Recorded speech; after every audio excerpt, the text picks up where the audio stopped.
Assalamualaikum warahmatullahi wabarakatuh. Perkenalkan, kami dari kelompok 5 akan menjelaskan tentang sintesis protein. Namaku Mulai Ayat deh. Islam. Nama saya Nadia Herunisa. Nama saya Nilanda Wahyudi. Nama saya Zafira Sawanada. Presentasi kami akan dimulai dari definisi yang akan dijelaskan oleh Naila Nur. Sintesis protein adalah proses penyusunan asam amino berdasarkan kode genetik yang terdapat pada DNA, yaitu berupa urutan basa nitrogen. Segmen-segmen pada DNA yang mengkode suatu protein disebut dengan gen. Suatu gen diawali dengan promoter dan diakhiri dengan terminator. Urutan basa nitrogen yang terdapat pada gen digunakan sebagai acuan untuk menghasilkan suatu protein atau polipeptida. Proses penyusunan protein berdasarkan kode genetik pada DNA terjadi menjadi dua tahapan, yaitu transkripsi serta translasi. Jadi tahapan sintesis protein itu terbagi menjadi dua bagian, yaitu ada transkripsi dan translasi. Yang pertama yaitu transkripsi. Jadi transkripsi adalah penyalinan kode genetik pada DNA yang menghasilkan RNA duta atau mRNA. Proses transkripsi ini terjadi di dalam nukleus.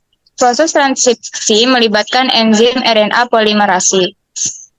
Proses ini dapat dibagi dalam 3 tahap, yaitu yang pertama inisiasi sintesis RNA, disebut juga tahap permulaan, yakni RNA polimerase menempel pada daerah promoter.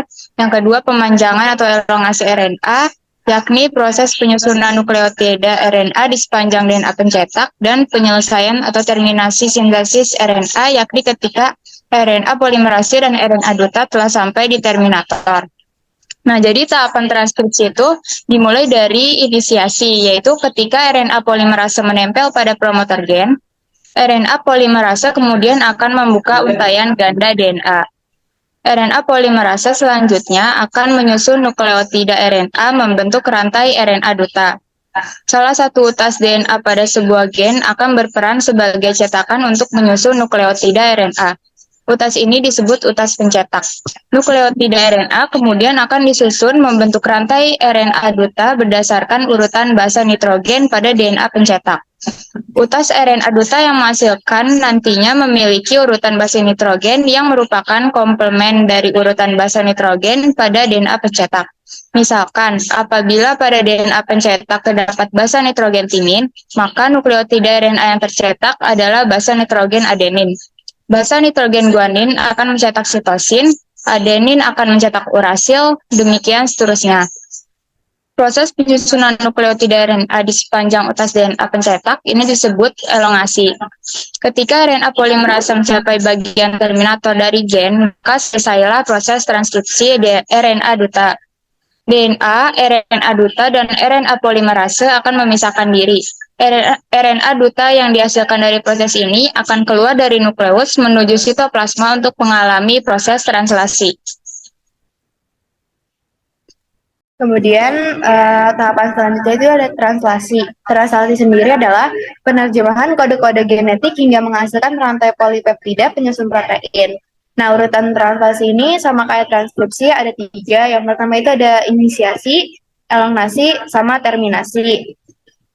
Nah, jadi yang pertama tuh ada inisiasi. Nah, dia tuh molekul mRNA berkaitan dengan subunit kecil ribosom di ujung kelima.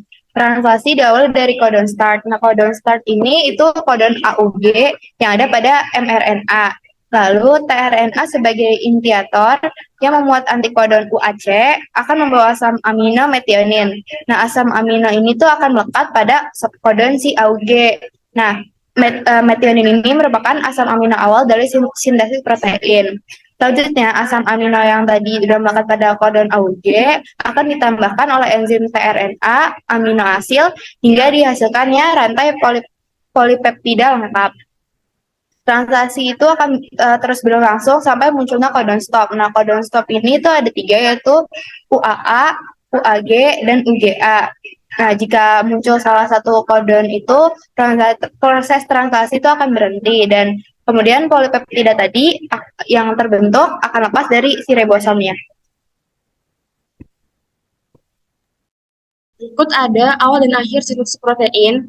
Jadi urutan dasar yang ada pada RNA kita berfungsi sebagai kode genetik atau kodon. Urutan baru bisa diterjemahkan jika terdapat kode AUG dan berakhir jika terdapat kode UAA, UAG, dan juga UGA. Tidak semua bisa nitrogen RNA bisa berfungsi sebagai kodon. Nah, di sini ada tabel ya guys, ada tabel di sebelah kanan, itu daftar kodon dan juga asam amino. Untuk kodon UUU dengan nama asam amino penilainin dan seterusnya. Untuk kodon UUA dengan nama asam amino leusin, untuk kodon CUU dengan nama asam amino leusin juga dan seterusnya. Lalu ada kodon AUU dengan nama asam amino isolusin dan ada nama kodon AUG dengan nama asam amino metonin atau start dengan nama kodon GUU nama asam aminonya valin dengan kodon UCU dengan nama asam aminonya serin dan seterusnya. Nama kodon CCU dengan nama asam amino prolin. Selanjutnya ada kodon ACU dengan nama asam amino trionin dengan nama kodon GCU dengan asam amino alanin. Selanjutnya ada dengan nama kodon UAU dengan asam amino tirosin dengan kodon CAU dengan asam amino histidin dengan kodon AAU dengan asam amino asparagin dengan nama kodon AAU dengan nama asam amino asparagin, nama kodon GAU dengan asam amino aspartic acid. Selanjutnya ada dengan nama kodon UGU dengan asam amino siteinin, nama kodon CGU dengan asam amino arginin, dan nama kodon GGU dengan asam amino glisin.